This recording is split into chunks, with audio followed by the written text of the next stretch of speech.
Bien, queridos hermanos, nos corresponde entonces la parte final del el capítulo que estamos viendo, que es el capítulo 6, que trata acerca de la caída del hombre, el pecado y su castigo. Así que vamos a estar cerrando el día de hoy acerca de este punto,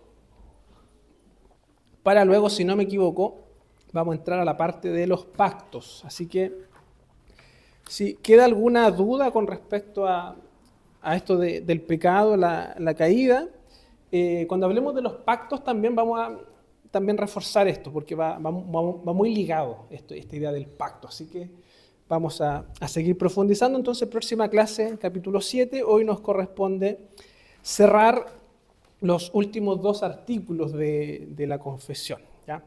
Por si usted no lo sabía, nosotros somos una iglesia confesional, por lo tanto, nuestras creencias están sintetizadas acá en la confesión de fe de Westminster, y la idea es que también podamos analizarla a la luz de la Escritura, ya que la Escritura es nuestra norma de fe.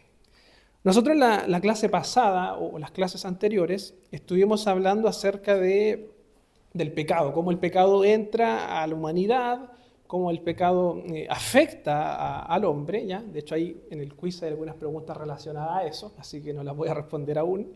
Pero tiene efectos el pecado en la creación. No solamente en el hombre, sino que también en la creación en sí. Por tanto, toda la creación está sujeta al pecado, como también diría la Escritura, la creación fue sujeta a vanidad, fue sujeta a algo que es, por decirlo de alguna forma, algo incómodo, algo que es pasajero, algo que no tiene un sentido, algo que no tiene un propósito en sí. ¿Ya? Cuando decimos eso, o cuando la Escritura dice eso, es porque la creación está sufriendo las consecuencias del pecado. Por lo tanto, la creación no puede desarrollarse en su totalidad, en su potencial, ya que hay efectos del pecado en la creación. Hemos hablado también de las consecuencias, hablamos de la muerte, hemos estado hablando de la muerte espiritual también, no sé si recuerdan eso, de que morimos tanto física como espiritualmente, lo hemos visto en los estudios bíblicos también, y que a final de cuentas el problema del ser humano es el corazón, ¿ya? El problema del ser humano es el corazón, no como un órgano en sí, sino que como un elemento que es el central en la vida de la persona. De hecho, hay un proverbio, que yo creo que ustedes lo conocen, que dice, por sobre todas las cosas guarda tu corazón, porque de él mana la vida. Hay otras versiones que creo que la NTV dice como que, porque desde ahí se dirigen tus acciones, tu todo, por decirlo de alguna forma.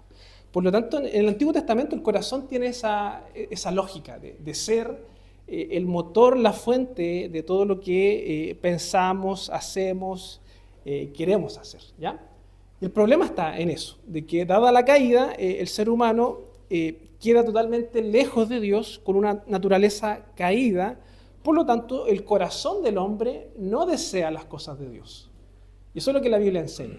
El corazón del hombre no desea las cosas de Dios porque está muerto en sus delitos y pecados.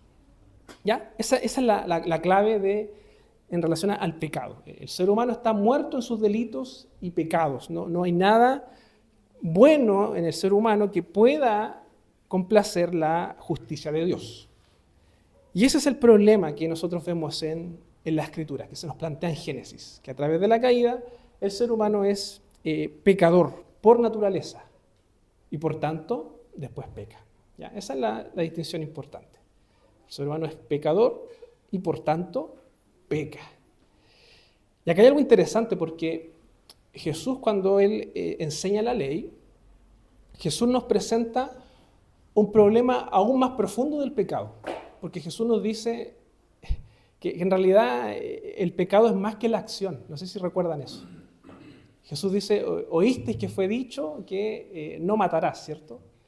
Pero Jesús dice, pero incluso si tú en tu mente ya piensas eso, ya eres culpable de ese pecado. Por lo tanto, el problema del pecado es más serio de lo que pensamos, porque no tiene que ver con lo que usted hace. Tiene que ver con lo que está en su corazón. O sea, usted puede odiar a su hermano. y está pecando. Independiente de que no se lo diga, independiente de que lo pele por detrás. Usted ya está pecando.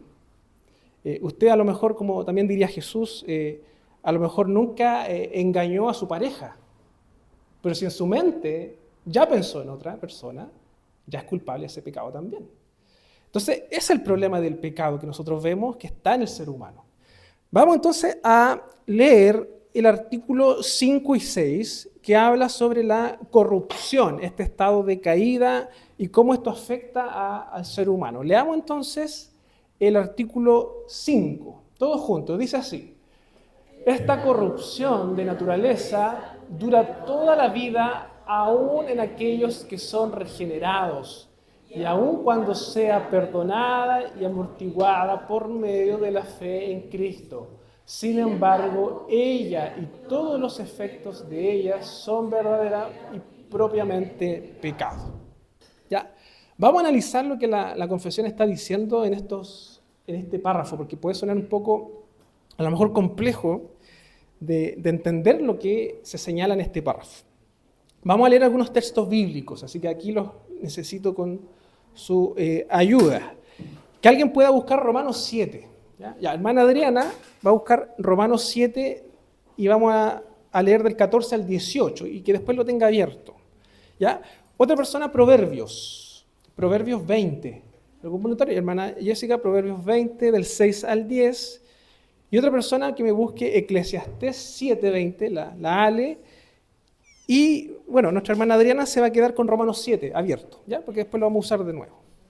Vamos entonces con la lectura, Romanos 7, 14 al 23, que lo pueda leer en voz alta, calmado, no hay apuro, para que podamos entender bien lo que Pablo va a decir. Por favor, hermana. Porque sabemos que la ley es espiritual, mas yo soy carnal, vendido al pecado. Porque lo que hago no lo entiendo, pues no hago lo que quiero, sino lo que aborrezco, eso hago. Y si lo que no quiero hago, apruebo que la ley es buena. De manera que ya no soy yo quien hace aquello, sino el pecado que mora en mí. Y yo sé que en mí esto es mi carne, no mora el bien, porque el querer el bien está en mí, pero no el hacerlo. Porque no hago bien que quiero, sino el mal que no quiero, eso hago. Y si hago lo que no quiero, ya no lo hago yo, sino el pecado que mora en mí. Versículo 23. Solamente el 23. Pero veo otra ley en mis miembros, que se rebela contra la ley de mi mente, que me lleva cautivo a la ley del pecado que está en mis miembros. Ya, muchas gracias, hermana Adriana. ¿Qué está diciendo Pablo acá? Es un pasaje complicado de entender, pero ¿qué está haciendo referencia a Pablo? ¿Alguien se anima a...? Nosotros hay un remanente de pecado que nos intenta actuar conforme a lo que debiéramos hacer por la nueva naturaleza. Ya. Y hay una lucha permanente entre el pecado y la carne y lo espiritual. ¿Cómo entendemos esto a la luz de lo que presenta el Antiguo Testamento con respecto al corazón? No sé si se acuerdan de eso. Porque Pablo es regenerado. Pablo ha sido cambiado. Sin embargo, él dice que tiene un problema o hay una lucha ahí. ¿Cómo lo entendemos entonces? ¿Sí? Del corazón, como dice para la vida, pero del corazón también sale lo bueno y sale lo malo. Lo que uno piensa, pero sí se cuida de tu corazón, porque de él emanan las cosas, lo que se le bueno y lo que se le malo. Ya. Pablo que ocupa la analogía del cuerpo humano, ¿cierto? En el versículo 23 cuando dice, pero veo otra ley en mis miembros que se revela contra la ley de mi mente. O sea, Pablo nuevamente está haciendo esta lógica del ser humano, de lo inmaterial, en este caso de la mente, pero también lo corporal. ¿Qué es lo que nosotros acabamos de leer? Versículo 14, porque sabemos que la ley es espiritual, mas yo soy carnal, vendido al pecado. Cuando ahí dice vendido es como esclavo, como siervo al pecado. Porque lo que hago no lo entiendo, pues no hago lo que quiero, sino lo que aborrezco, eso hago. ¿Cómo entendemos ese pasaje? ¿Qué está diciendo Pablo? ¿Ya, hermano Igor? Me dice la confesión de los miembros, la corrupción de nuestra naturaleza sigue. Nuestros pensamientos van de continuo, como dice el mal. Pero nos vemos enfrentados ahora a la ley, que es espiritual, nos vemos enfrentados a una realidad que Dios ha revelado y empieza a luchar esta mi mente con los deseos de mi corazón. Ya, exacto. La confesión como que lo deja de esa forma, de que aún en los creyentes, aún en los regenerados, los que han sido transformados en su corazón internamente, siguen luchando con el pecado. Eso es lo que señala acá la confesión. O sea, esta corrupción de la naturaleza va a durar toda la vida. O sea, no es porque usted ahora es creyente, va a dejar de pecar. O sea, sería el caso ideal, pero seríamos mentirosos si dijéramos eso. No porque nosotros creamos en Cristo, pasamos a ser santos en el sentido de que no pecamos. No, este problema, esta lucha con el pecado sigue hasta que el Señor venga. ¿Ya? Y la Biblia es clara en mostrarnos eso, por eso están los pasajes de confesión de pecado, los pasajes que nos dicen que tenemos a Cristo como abogado, porque la Biblia da por hecho eso, de que aún hay restos del pecado en nosotros. Y esto es lo que la confesión está diciendo. El paralelo o la explicación que da Pablo al usar la analogía del cuerpo, él lo que está diciendo es que internamente él conoce lo que es bueno y sabe lo que tiene que hacer. Y por eso habla de la ley en su mente. Versículo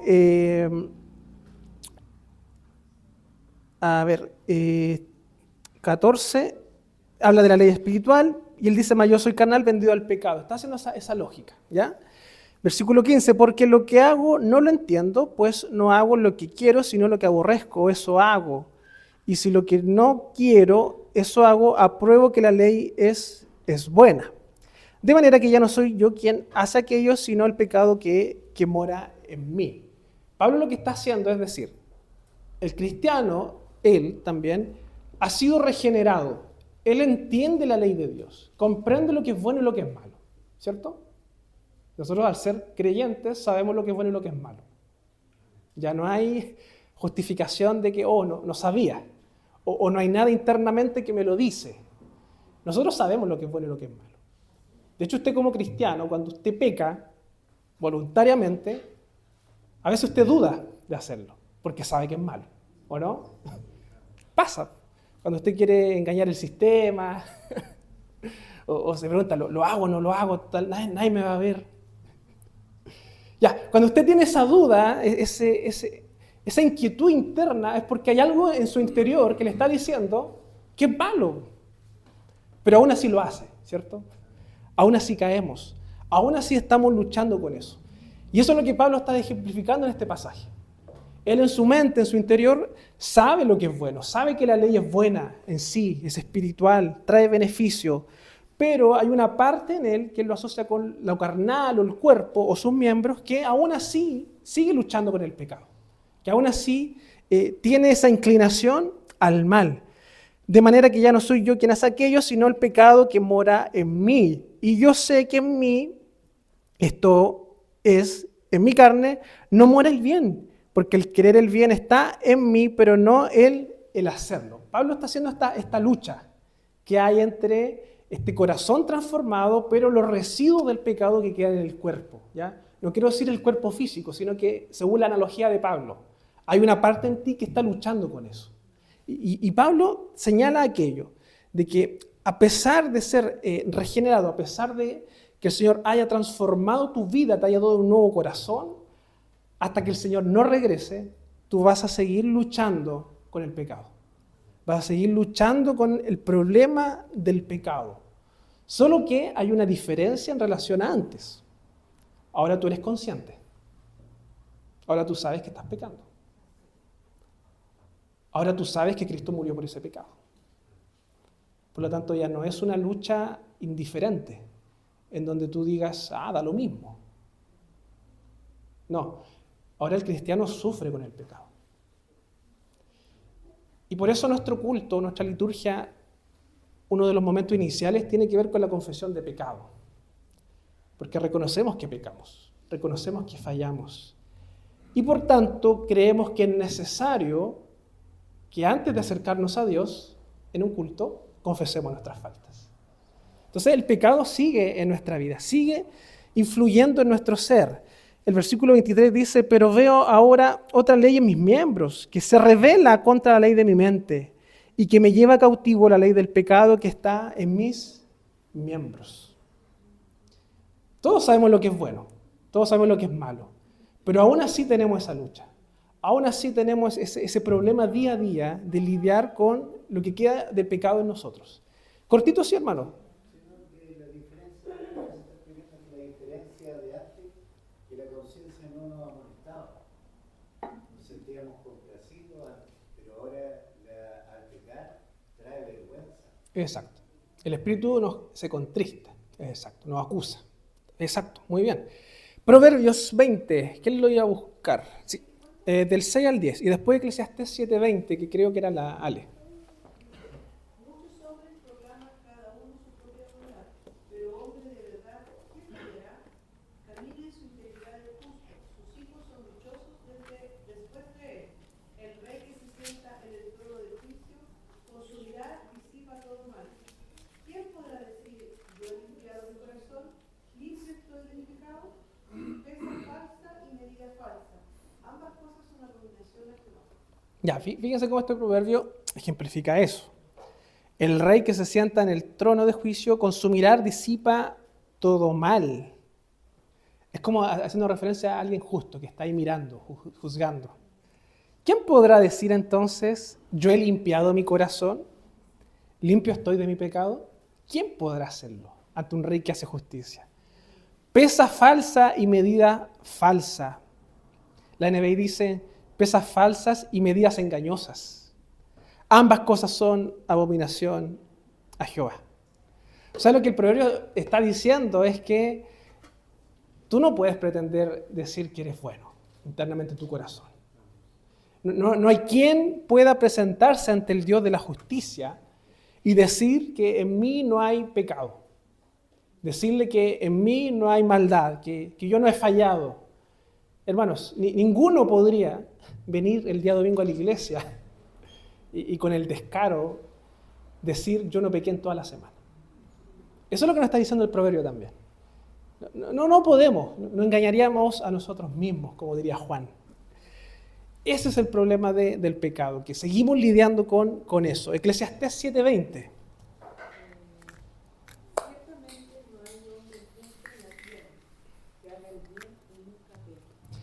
Ciertamente no hay hombre justo en la tierra que haga el bien y nunca peque. Eclesiastés es un libro poético y sapiensal, en el sentido de que da sabiduría, y lo que hace el autor o el predicador es mostrarnos cómo es la vida del ser humano sin Dios, los que están bajo el sol. Entonces, ¿qué es lo que dice? Que no hay ninguno que no peque y que haga el bien, ¿cierto? Y nunca peque. O sea, toda la humanidad que está separada de Dios hace el mal. Ninguno es justo ante los ojos de Dios. ¿Qué es lo que añade la confesión?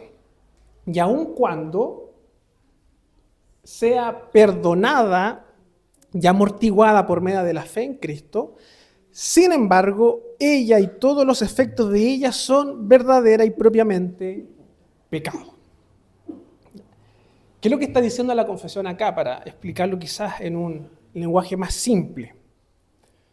Tu pecado, tus luchas, tus faltas fueron cargadas por Cristo en la cruz. Fueron pagadas por Cristo en la cruz. En eso estamos claros, ¿cierto? ¿Ya? Porque también se podría malinterpretar y de hecho hay doctrinas que así lo enseñan, de que cuando tú crees en Cristo, tus pecados pasados fueron perdonados en la cruz. Pero ¿qué pasa con los del futuro? No, nosotros vemos que todas nuestras faltas fueron cargadas por Cristo en la cruz. Fueron perdonadas en Cristo. Nos libramos de las consecuencias temporales también de esas faltas, hoy en día. Sin embargo, y esto es lo que señala la confesión, ella y todos los efectos de ella son verdaderamente y propiamente pecados. ¿Ya? Lo que está diciendo es que nuestras faltas son pecaminosas.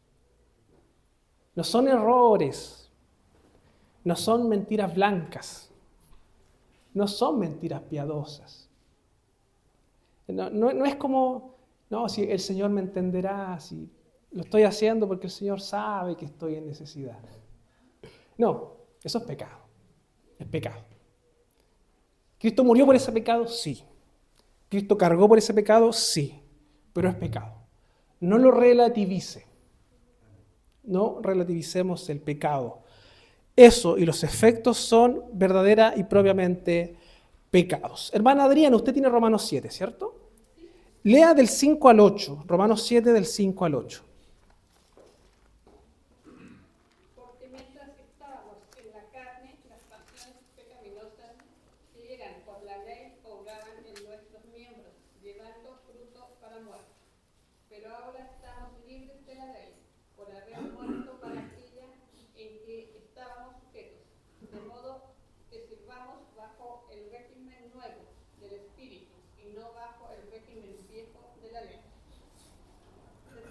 Sí, al 8. ¿Qué diremos pues? ¿La ley es pecado? En ninguna manera. Pero yo no conocía el pecado sino por la ley, pero tampoco conociera la codicia. Si la ley no dijera, no codiciarás. Mas el pecado, tomando ocasión por el mandamiento, produjo en mí toda codicia, porque sin la ley el pecado está muerto. Ya, muchas gracias, hermana Adriana. ¿Qué es lo que está diciendo Pablo acá? Nuevamente parece un trabalenguas de la ley, el pecado, estar muerto, es la ley pecado. ¿Qué es lo que Pablo señala en este pasaje, en los versículos del 5 al 8? Porque mientras estábamos en la carne, las pasiones pecaminosas que eran por la ley obraban en nuestros miembros llevando fruto para muerte. O sea, Pablo lo que está diciendo acá era, mientras no conocíamos al Señor, mientras estábamos muertos en nuestros delitos y pecados, las pasiones pecaminosas, o sea, lo que está en tu corazón, que eran por la ley, obraban en nuestros miembros la acción, llevando fruto para muerte. Pablo aquí lo que está hablando es acerca de la ley. ¿Qué propósito tiene la ley para el judío, para el cristiano? ¿Es la ley importante? ¿La ley nos enseña algo? Pablo está respondiendo a esa pregunta acá. Pero ahora, versículo 6, estamos libres de la ley. Y aquí esto hay que interpretarlo correctamente. Estamos libres de la ley. Pablo no está diciendo de que por ser creyente, él no debe obedecer la ley. Pablo no está diciendo eso. Lo que Pablo está enseñando en esta carta es que la ley que Dios da en el Antiguo Testamento tiene como propósito mostrar el pecado. Y te hace culpable del pecado. Mientras tú no te rindas a Cristo, la ley te condena. Eso es lo que Pablo está enseñando. Pero ahora estamos libres de esa condena. Eso es lo que está Pablo diciendo. Ahora la ley ya no nos acusa. La ley ya no es un elemento que nos sentencia a muerte por haber muerto para aquella en que estábamos sujetos, de modo que sirvamos bajo el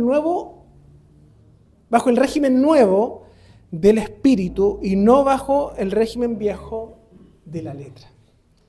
Pablo acá no está anulando la ley de Dios. Pablo lo que está haciendo es preguntarse y también increpando a la audiencia.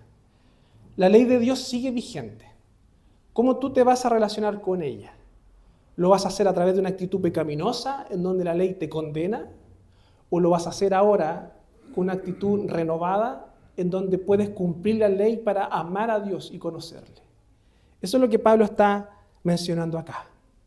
¿Qué pues diremos? ¿O qué diremos pues? ¿La ley es pecado? O sea, ¿los mandatos que Dios dio son pecaminosos en sí? No, en ninguna manera. Sino que tenían otro propósito.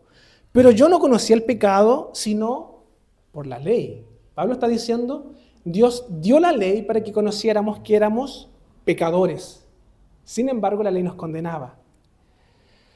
porque tampoco conociera la codicia si la ley no dijera, no codiciarás. Mas el pecado, tomando ocasión por el mandamiento, o sea, el pecado tomándose de la ley, produjo en mí toda codicia, porque sin la ley el pecado está muerto. Pablo lo que está diciendo es que la ley de Dios fue introducida para que nosotros pudiésemos comprender que éramos pecadores. La ley nunca tuvo un propósito de salvar a Israel. Eso es lo que Pablo está diciendo. Israel nunca se salvó por cumplir la ley. Nunca se salvó por ser obediente y fiel a la ley. Israel se salvó por tener fe en el Mesías. En eso consiste el propósito de la ley. Por lo tanto, claramente la ley nos muestra que las acciones, las consecuencias de un corazón caído son pecado. Son pecado y somos responsables por esos pecados. Párrafo 6.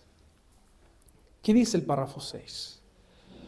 Todos juntos, todo pecado, ya sea original o actual, siendo una transgresión de la justa ley de Dios y contrario a ella por su propia naturaleza, trae culpabilidad sobre el pecador, por lo que éste queda bajo la ira de Dios, de la maldición de la ley y por tanto sujeto a muerte con todas las miserias espirituales, temporales y eternas. Bien, hermanos, vamos con los pasajes que justifican esto. Nos quedan los últimos minutitos, así que 1 Juan 3:4, ya, Tomás. Romanos 3:19, Pablo. Efesios 2:3, hermano Legario. Gálatas 3:10. Ya, Pepe. Ya, Daisy, ahora sí. Romanos 6:23. Romanos 6:23. Efesios 4:18. ¿Alguien que quiera buscar Efesios 4? Ya. Amalia. Lamentaciones 3:39. Lamentaciones 3:39. ¿Algún punto? Ya. Denise. Y Mateo 25:41. Un último voluntario, Mateo 25. Ya, hermano Igor, vamos con esos pasajes. Y para comprender lo que está diciendo la confesión, ¿ya? Vamos a ver si alcanzamos en estos 3 minutitos que nos quedan. Lo dudo, pero vamos a hacer el esfuerzo. Ya, ¿quién tiene 1 Juan 3:4? Todo aquel que comete pecado infringe también la ley, pues el pecado es infracción de la ley. Exacto. Entonces, aquí Juan aplica eso también. Todo pecado es infracción a la ley. La ley es como un código civil, por decirlo de alguna forma, o son las normas. Si tú pecas, estás yendo en contra de eso, en contra de la ley que Dios ha dejado. Por tanto, todo pecado es incumplimiento de la ley. Y hay otro texto que es más profundo aún, que nos dice que basta con que tú falles en un solo pecado y eres culpable de toda la ley. O sea, el problema del pecado es bastante serio, de acuerdo a la Escritura. Romanos 3:19. ¿Quién lo tenía? Pero sabemos que todo lo que la ley dice, lo dice a los que están bajo la ley, para que toda boca se cierre y todo el mundo quede bajo el juicio de Dios.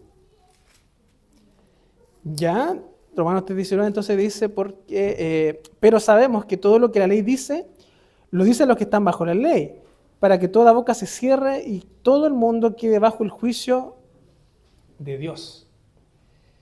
Y aquí viene una pregunta interesante. Quizá aquí me va a salir del tema, pero es interesante. Porque siempre ha estado la duda y la inquietud de qué pasa con aquellos que vivieron bajo la época de la ley, o incluso antes de la ley. ¿Cómo ellos son enjuiciados entonces? ¿Por su fe? ¿Hay algo que los acusa a ellos? Porque la Biblia parte de la premisa de que somos todos pecadores. Pero la ley se introduce en los tiempos de Moisés. ¿Qué pasa entonces con los que vivieron antes de Moisés o los que vivían en paralelo a la época de Israel, pero que no eran parte de Israel? ¿Cómo eran condenados ellos? ¿O cómo eran considerados pecadores? Porque la misma Biblia dice que somos todos pecadores. ¿Se lo habían preguntado? ¿Por sus obras? ¿Ya? Pero ¿hay algo que los condena entonces si ellos no conocían la ley? Si ellos no estuvieron con Moisés, ¿hay algo que los condena entonces? Interesante esa pregunta.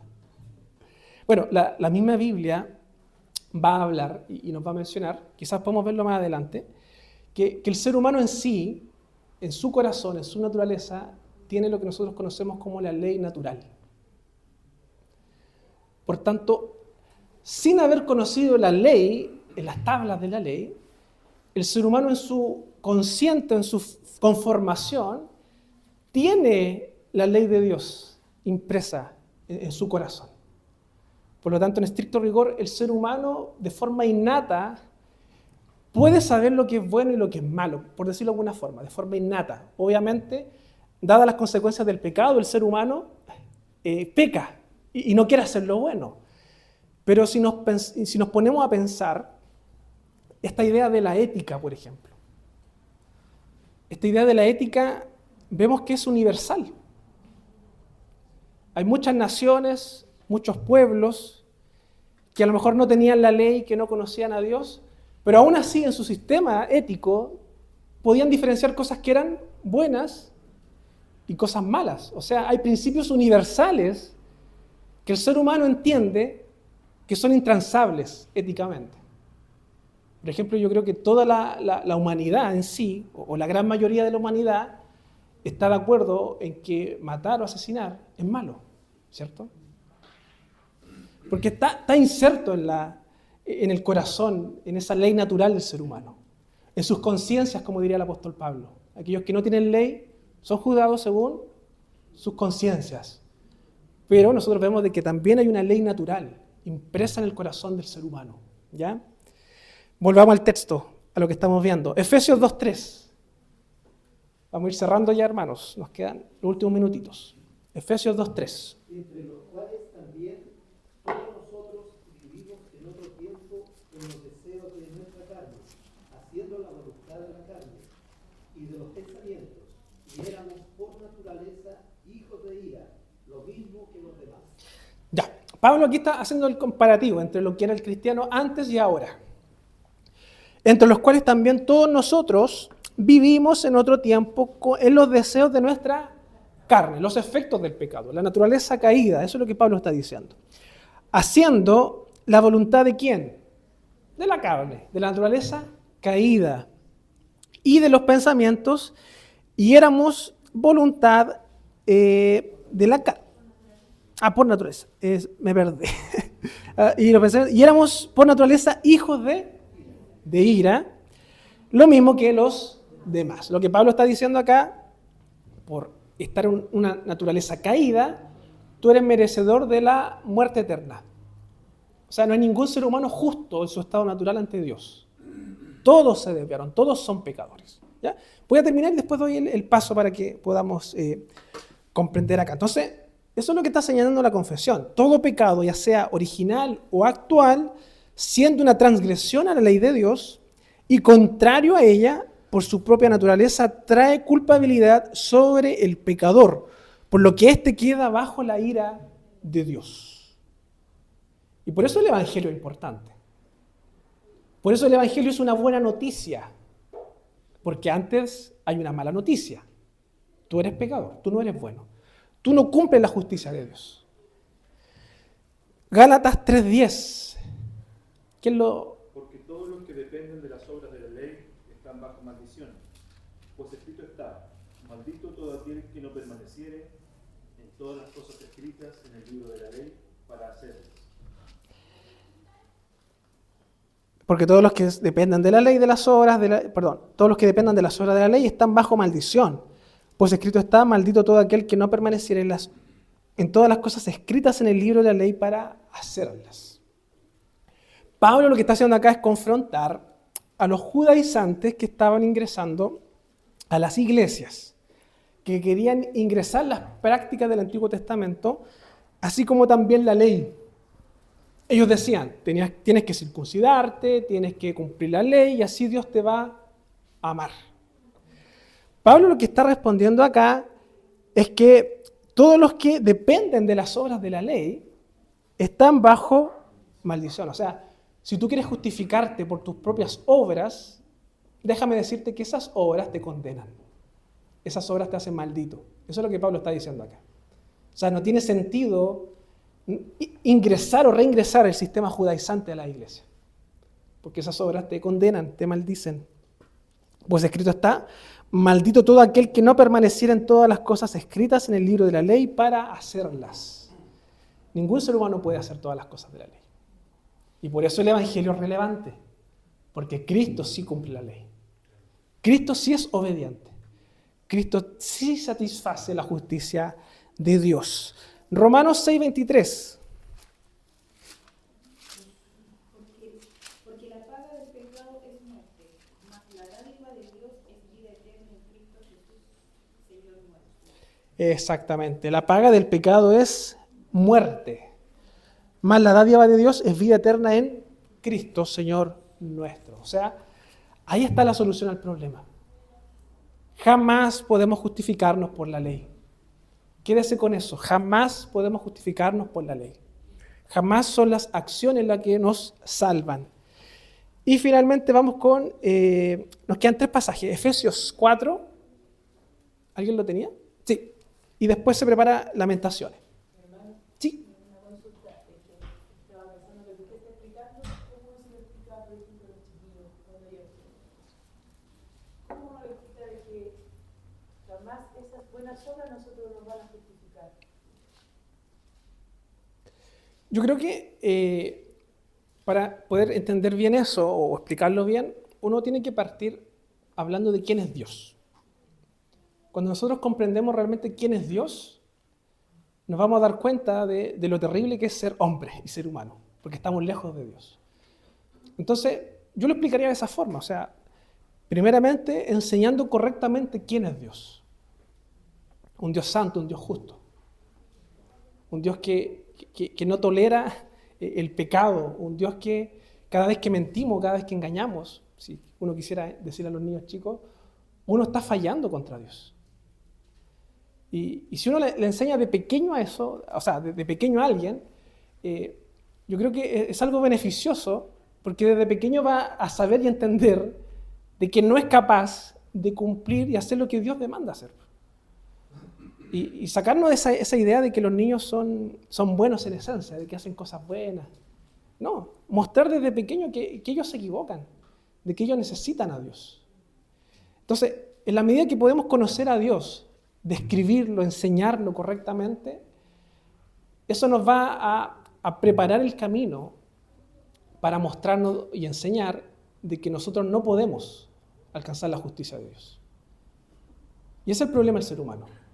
Y eso podemos enseñarlo, yo creo que de forma fácil. Tú no haces las cosas bien, tú te equivocas, estás fallando contra Dios. Sin embargo, y aquí viene la parte del Evangelio, en Cristo tú puedes ser considerado justo. Si tú crees en Cristo, si tú tienes a Cristo en tu corazón, en tu vida, ya no estás condenado por eso. Dios ya no te mira con ojos como un hijo rebelde, como un niño malo. Dios ahora te ama a través de Cristo. Entonces, yo creo que bajo esa mirada uno puede enseñar, en primer lugar, el carácter de Dios, quién es Dios, quiénes somos nosotros ante Dios, y cómo eso se soluciona a través de Cristo. Y por eso es importante que los niños desde pequeños sean guiados y enseñados en que deben ejercer esa fe en Cristo, conocer a Cristo, desde pequeños. Porque ellos también lo necesitan, al igual que nosotros. Ellos también son condenados por la ley, al igual que nosotros. Y eso hay que formarlo en el tiempo. No estoy diciendo que eso significa que automáticamente van a creer, porque eso está en las manos del Señor. Pero nuestra responsabilidad es siempre guiarlos en el camino y decirles, tú necesitas de Cristo. Orar con ellos. Y en palabras simples, que Cristo entre en su corazón. ¿Para qué nos vamos a complicar con el lenguaje teológico de la regeneración, de Espíritu Santo, de nacer de nuevo, de Nicodemo? Que Cristo entre en su corazón, que eso ore el niño todos los días. Y le va a ir formando también esa necesidad de Cristo. Y por otro lado, esa conciencia de que es pecador y que necesita del Señor. Yo al menos así lo haría. Espero haber podido responder. Hermano, los últimos versículos que necesito terminar. Lamentaciones. O Efesios lo leímos, ¿cierto? No, ya, por favor. 4:18.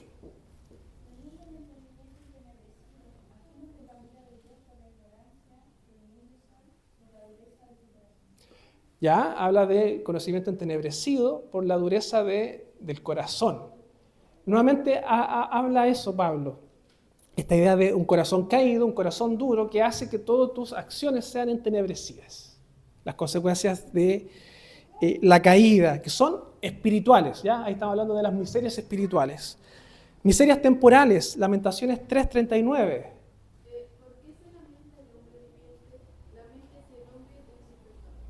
De nuevo, porfa.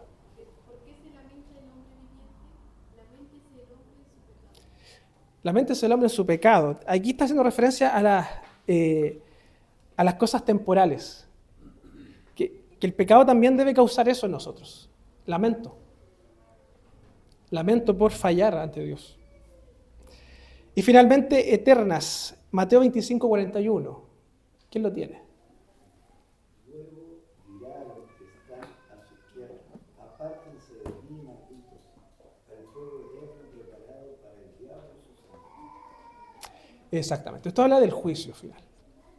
Por lo tanto, para cerrar esta idea de la confesión, ¿qué es lo que nos está diciendo la confesión? De que el pecado tiene consecuencias, en primer lugar, espirituales. La muerte espiritual, la naturaleza caída. El pecado también tiene consecuencias y efectos temporales que nos afectan en el día a día a nosotros. Sin embargo, también tiene consecuencias que son eternas. Y el texto que acaba de leer nuestro hermano, aquellos que van a sufrir la ira de Dios. Pregunta, ¿cómo el cristiano se relaciona con estas tres situaciones?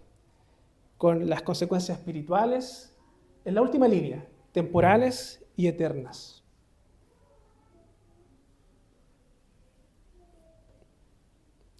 ¿Con cuáles lidiamos nosotros? Con las temporales. Porque las espirituales, el Señor las está renovando a través de su Santo Espíritu. Sin embargo, como diría Pablo, luchamos con el pecado. Hay una naturaleza que nos sigue o nos lleva a equivocarnos y a luchar. Y por otro lado, la eterna, el Señor ya la pagó. Nos libró de la muerte eterna, nos libró del castigo eterno. Así que eso en relación al pecado. Vamos a orar, hermanos, estamos pasaditos en la hora, así que ya la próxima semana iniciamos un nuevo capítulo de la confesión. Les invito a que oremos y pasemos después al coffee. Señor, te damos las gracias en esta mañana por estar juntos, por comprender más acerca de tu palabra, del pecado, de los efectos del pecado, Señor. Y a través de tu palabra tú nos muestras, Señor, de que necesitamos de ti. Necesitamos de tu gracia, necesitamos, Señor, de tu poder, de tu ayuda, Señor, porque ciertamente el pecado ha traído efectos en nuestra naturaleza, en nuestras cosas temporales y también en lo eterno, Señor. Gracias porque nos has librado de aquello. Gracias porque a través de Cristo tenemos la solución a nuestro problema. Gracias porque a través de Cristo hemos sido librados de las consecuencias eternas del pecado, Señor. Te pido, Señor, tu bendición. Que tú sigas bendiciendo, Señor, a cada uno de los hermanos, a todos los que podemos, Señor, conocerte a través de tu palabra, Señor. Que tú vayas formando en nuestro corazón ese deseo de honrarte, Señor. Ese deseo de vivir bajo tu ley. De no conformarnos con el pecado, Señor, sino que lamentarnos por él. Que el pecado nos duela, Señor. Que el pecado signifique incomodidad en nosotros. Que no nos autojustifiquemos, porque todo pecado es una ofensa a ti, Señor. Y debemos arrepentirnos de eso. Te pido tu bendición, tu compañía en esta serie de estudios, Señor. Bendícenos. Bendice a aquellos que nos siguen en redes sociales, que ven esta clase después, Señor, para que también puedan ser edificados por ella, Señor. Te agradecemos todo esto en el nombre de Jesucristo. Amén.